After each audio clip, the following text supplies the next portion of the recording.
একটি সেজদা শুধু দেয় নাই, ইবলিস শুধু একটা সেজদা দেয় নাই।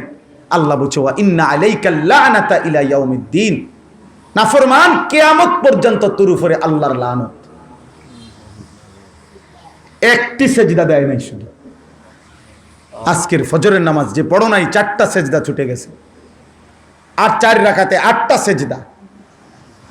জোহরের নামাজ যে পড়ো নাই 10 রাকাতে 20টা সেজদা ছুটে গেছে।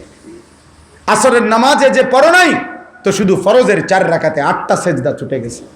মাগরিবের নামাজ যে পড়ো নাই 5 রাকাত নামাজে কমপক্ষে 10টা সেজদা ছুটে গেছে। এশার নামাজ যে পড়ো নাই তার কমপক্ষে 9 রাকাতে 18টা সেজদা ছুটে গেছে। যদি একটি সেজদা ছেড়ে দেওয়ার কারণে ইবলিস কিয়ামত পর্যন্তের জন্য আল্লাহর অভিশপ্ত হয়, তোমার হালাত কি?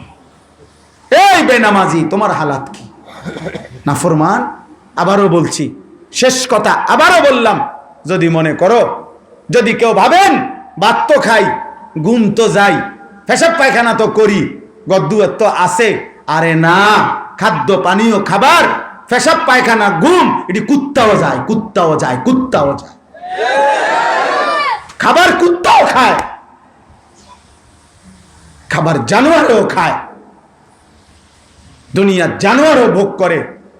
কোন বাঘ মানুষের চাইতে বেশি ভোগ করে, সিংহ মানুষের চাইতে বেশি ভোগ করে, এক হাতি মানুষের চাইতে বেশি দুনিয়া ভোগ করে।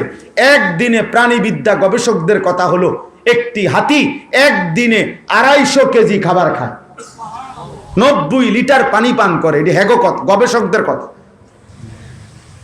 একটি বাঘ সিংহ জীবনে কোনোদিন পাঙ্গাস মাছ খায়? আপনি কইয়া চান না এতে পাঙ্গাস মাছ খাইতো? আপনি কি দৌড়ানিটা দেয় চান না? তাকে আল্লাহ যতদিন হায়াত দিছে ততদিনই সে গোশত খায়। 3 বেলা খাইলে 3 বেলাই গোশত, 2 বেলা খাইলে 2 বেলাই গোশত, নাকি অন্য কিছু খায়? তাহলে দুনিয়া জন্তু জানোয়ার বেশি ভোগ করে না?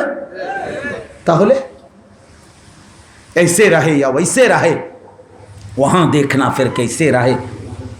সুখে থাকেন আর দুঃখে থাকেন, মাতবুরি থাকেন আর মাতবুরি না থাকুক, আসল দেখার বিষয় হলো কবরে কেমন থাকবেন, আখিরাতে কেমন থাকবেন। আল্লাহ তাআলা আমাদেরকে তৌফিক দেন।